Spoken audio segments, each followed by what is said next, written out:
എടാ, ഞങ്ങള് പോകുന്ന കാര്യം നിന്നോട് പറഞ്ഞിട്ടുണ്ടായിരുന്നില്ലേ? പിന്നെ എന്തിനാ ഇങ്ങോട്ട് കെട്ടിയെടുത്തേ?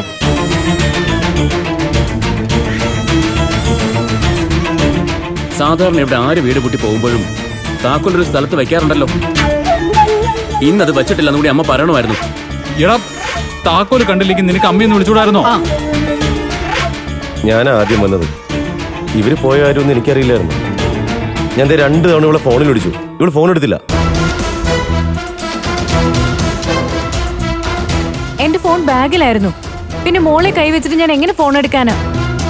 എടി, ശ്യാം നിന്റെ ഭർത്താവല്ലേ? ഇവനിവിടെ ഭക്ഷണം കഴിക്കാൻ വരുന്നത് നിനക്കറിയില്ലേ? ഇന്നിവിടെ ആഹാരം ഉണ്ടാക്കുന്നില്ലെങ്കിൽ അത് വിളിച്ചു പറയാനുള്ള മര്യാദയെങ്കിലും നീ കാണിക്കണ്ടേ? അമ്മ സത്യേട്ടനെ വിളിച്ചെല്ലാം പറഞ്ഞല്ലോ. നിങ്ങൾ രണ്ടുപേരും എപ്പോഴും ഒരുമിച്ചല്ലേ? അതുകൊണ്ട് എന്നോടത് പറയാൻ വിട്ടുപോയാ ശ്യാം ഇവിടെ വന്ന് പട്ടിണി കിടക്കണോ? എടി, നിന്റെ ഭർത്താവിന് ആഹാരം കൊടുക്കേണ്ട ഉത്തരവാദിത്വം നിനക്കാ. അതുപോലുള്ള കാര്യങ്ങൾ നീ തന്നെ ശ്യാമുമായിട്ട് കമ്മ്യൂണിക്കേറ്റ് ചെയ്യണം. അത് പറയാൻ വിട്ടുപോയെന്ന് വെച്ച് ആരും ഇവിടെ പട്ടിണി കിടന്ന് ചത്തൊന്നുമില്ലല്ലോ. പിന്നെ എന്താ സംഭവിച്ചത്?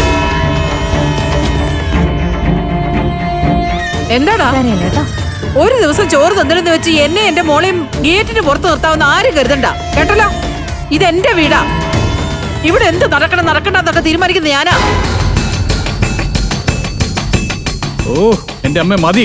അതിന്റെ പേരിൽ ഇനി ഒരു യുദ്ധപ്രഖ്യാപനമൊന്നും വേണ്ട. കഴിഞ്ഞത് കഴിഞ്ഞു. ഇനി ഇങ്ങനൊന്നും ഉണ്ടാവും നോക്കണം.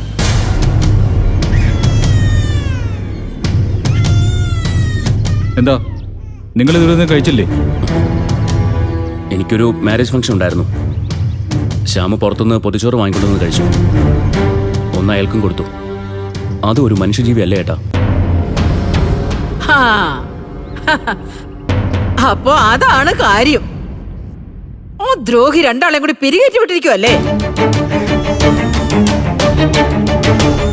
അവനെ തീറ്റി പോറ്റാൻ ഇവിടെ ആരും ആർക്കും വാക്ക് കൊടുത്തിട്ടില്ല. മനസ്സിലായോ? എവിടുന്ന് തെണ്ടി തിരിഞ്ഞു വന്ന ഓരോരുത്തരു വേണ്ടി എന്നെ എന്റെ മോളെയും വീടിന് പുറത്താക്കാൻ നോക്കുന്നു. കൊള്ളാലോ. നോക്കിക്കോ ആരാ വെളിയിൽ ഇറങ്ങാൻ പോകുന്നതെന്ന്. എടാ, നിങ്ങൾ വരുന്നുണ്ടോ? ഞാൻ പുറത്തേക്ക് പോവാ. നിന്നെ ഞാൻ അവിടെ വിടാം. വാ വാ.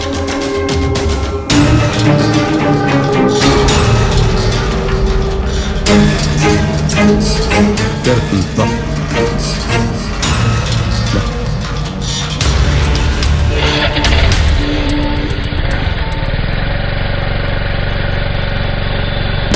ഗേറ്റ് അങ്ങോട്ട് ചെക്ക്.